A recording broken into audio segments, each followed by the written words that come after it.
graça de Jesus esteja sobre a tua vida.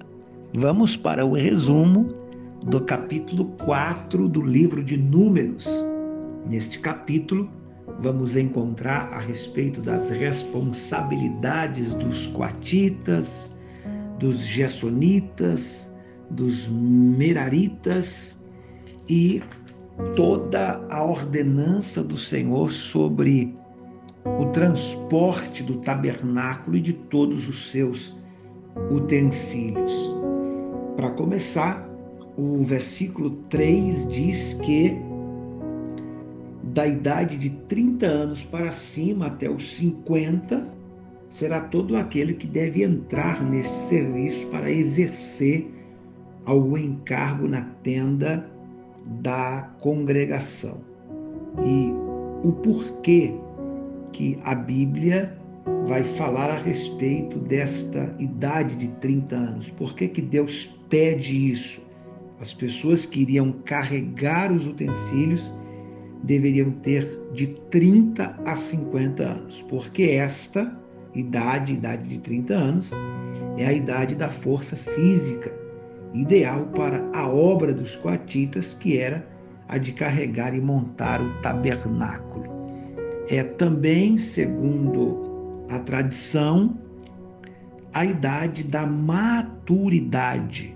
Para o judeu, um homem era considerado maduro quando ele alcançava os seus 30 anos. Daí a explicação do porquê que Jesus começa o seu ministério com 30 anos. Daí a explicação de por que Jeremias, com cerca de 25 anos, quando é chamado por Deus, diz: eu sou uma criança e não sei falar. Porque a tradição dizia que um homem era maduro quando alcançava os 30 anos. E Deus dá aqui esta ordenança a Moisés, que os homens escolhidos para carregarem, para montar e desmontar o tabernáculo, deveriam ter no mínimo 30 anos. O quarto capítulo nos lembra, em primeiro lugar, a variedade de dons e de deveres na igreja de Deus. Há trabalho para todos e por isso devemos nos animar ao serviço, e há um serviço especial para cada um, o que deve nos tornar humildes com respeito à nossa posição na obra. Em segundo lugar, o capítulo 4 vai falar a respeito do caráter de Deus a quem servimos, para que não morram, é o versículo de número 20.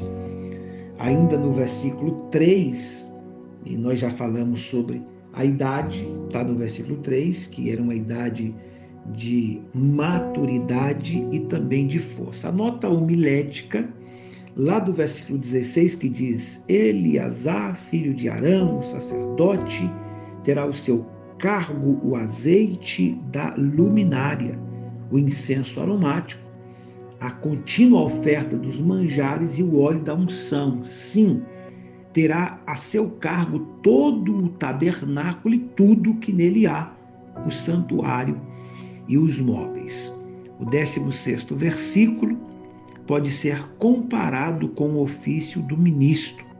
Primeiro, pelas suas exortações, tem que despertar o fervor dos seus ouvintes para que aceitem a iluminação do Espírito Santo. Compare o azeite da luminária.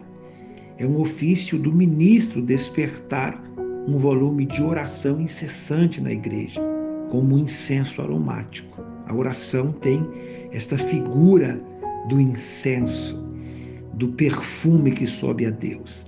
Em terceiro lugar, é privilégio do ministro ensinar seu povo a conhecer Cristo como o pão da vida, para que ele, no sentido de alimentação espiritual diária e também no sentido de sacrifício único e suficiente pelo pecado, fatos que se podem comparar com a contínua oferta de manjares. Em quarto lugar, o ministro deve pôr o povo em contato com a sabedoria que vem dos altos céus, almejando uma santificação sobrenatural comparável ao óleo da unção. Em quinto lugar, o ministro é responsável por todas as coisas relacionadas com a igreja, o tabernáculo de Deus. Ainda analisando o capítulo de número 4, lá no versículo 38, diz: os que foram contados dos filhos de Gerson, segundo as suas famílias e segundo a casa de seus pais. Os que foram contados. Este ato constante de numerar enfatiza e tem cuidado dele também nos ensina que a obra de Deus se calcula e se planeja com grande exatidão. Os detalhes. Deus é um Deus detalhista, como nós já dissemos. Que Deus te abençoe, que a graça do Senhor permaneça sobre a sua vida e que a cada dia nós cresçamos em graça, em conhecimento e também na comunhão e intimidade com Deus. Que Deus te abençoe no nome de Jesus.